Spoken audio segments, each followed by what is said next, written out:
Here we have the outside of the Elddis Majestic 175. As we move along, we will firstly come to the flue for the boiler just here and the flue for the space heater. We do not need to do anything with either of these, just make sure that nothing is obstructing them. Next we have the Truma external shower hose. If we are going to be using this, we need to firstly remove the dust cover just here, and then we attach the shower head to the hose just here and then plug this into the side of the van. Once we turn the water pump on, this will then go under pressure.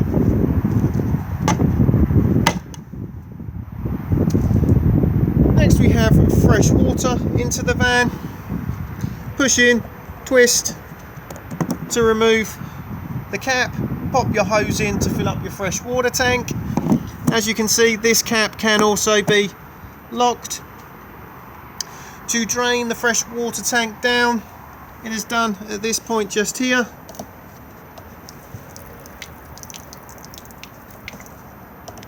Beside it we have the drain for the grey water, so anything that goes down your plug holes goes into the holding tank and then is drained off at this point here. Next we have the location of the cassette toilet. To remove the cassette, lift up and pull towards you. Before use, undo and remove the cap and add your toilet chemical with a small amount of water. The cassette also empties from here as well. Just remember that when you pour it away, to hold this button in just here to release the vacuum inside. It's also advisable to keep this seal lubricated. Thetford do their own seal lubricant, but any silicone based lubricant is fine. This is also a nice quick and easy way of giving the cassette a clean. If you do need to gain direct access inside here, you can twist this whole section round.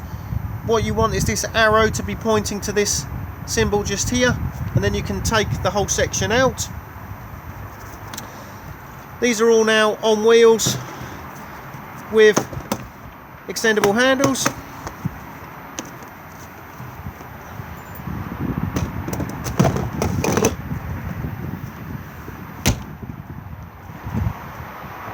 As we now come round to the rear, we have the reverse camera just here, and then the Fiamma bike rack. To use the bike rack, just pull down like so, pop the bikes onto the rails, these parts here just through the wheels of the bikes. They do slide all about depending on the size. Then manoeuvre the arms around the bike frames.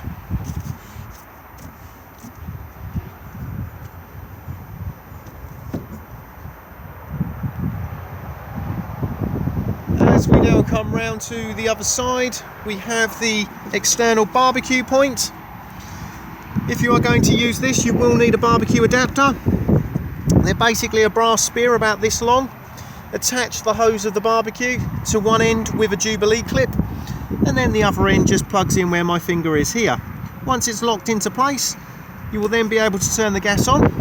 To remove, just push the collar towards the motorhome and it will then release itself.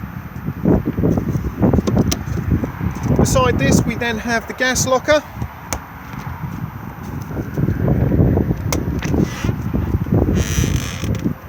We have room in here for 2 gas bottles.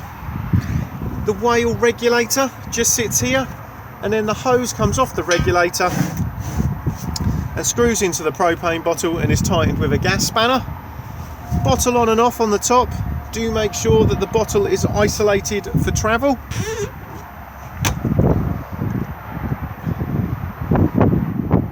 We now have the Dometic fridge vents. These vents do come with winter covers, as this is a fully winterized motorhome.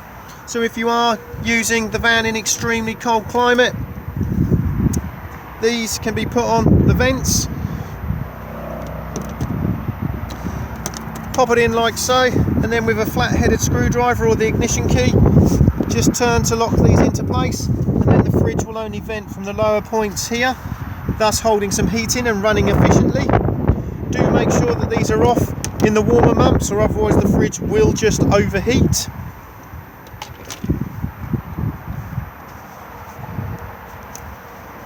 Next we have the battery locker.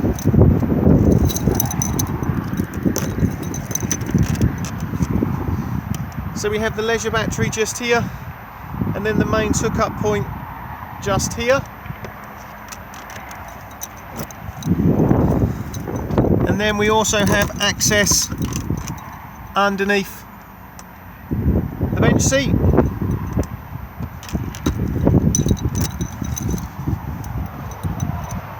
We have the Dometic rollout canopy just here.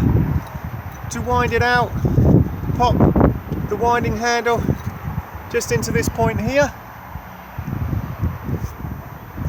We can see on the roof the Teleco television aerial. To use this, you will find its location just here. We have the digital amplifier just here, so we can control the boost on this dial here, turn it on and off here. Currently the aerial is in the elevated position, so we can tune it in. If we undo the collar, we can pop it back down, which is where it needs to be for travel. We can swivel it all about to get it into the position that we require for tuning. What we can also do is flip it from the horizontal position to the vertical, just by turning the tail just here. Never over tighten these collars because you can split the plastic.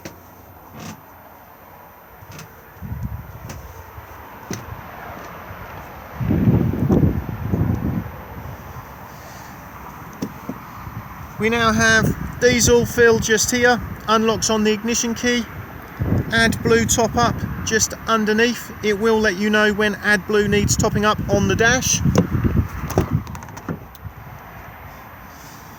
Tyre pressures just here. Jack and wheel brace kit all underneath the passenger seat. Vehicle battery underneath the floor here. And bonnet release just here.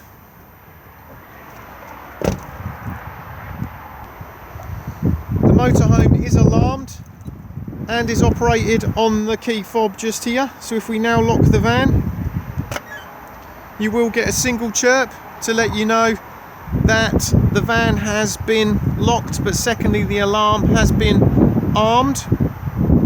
If I now unlock it again, we'll get a double chirp just letting you know that the van is unlocked, but secondly the alarm is disarmed. What we can also do is put this alarm into what's known as pet friendly mode, so the alarm is active on the outside but disarmed on the inside. All we now need to do is just press the lock button twice, once and twice, and you'll get that high-pitched chirp just letting you know that you've gone into pet friendly mode. If I now press the unlock button, it will now go back to the factory settings. If any of the doors are left slightly on ajar and you try to arm the alarm, you will get this sound. That is just letting you know that something has not been shut correctly.